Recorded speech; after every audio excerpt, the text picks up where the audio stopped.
kita rapat kanannya udah, di depan kita mau putar balik lagi. Jadi ingat ya, setengah bodi mobil baru kita putar setirnya 2 kali.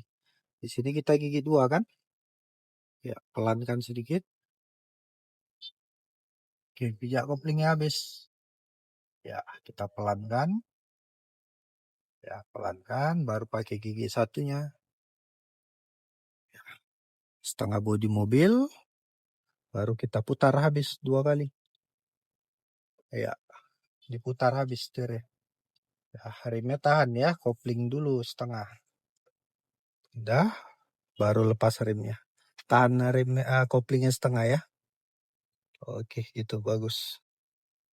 Ya, luruskan lagi. Iya, bagus. Udah, kita gas. Masuk 2 dulu.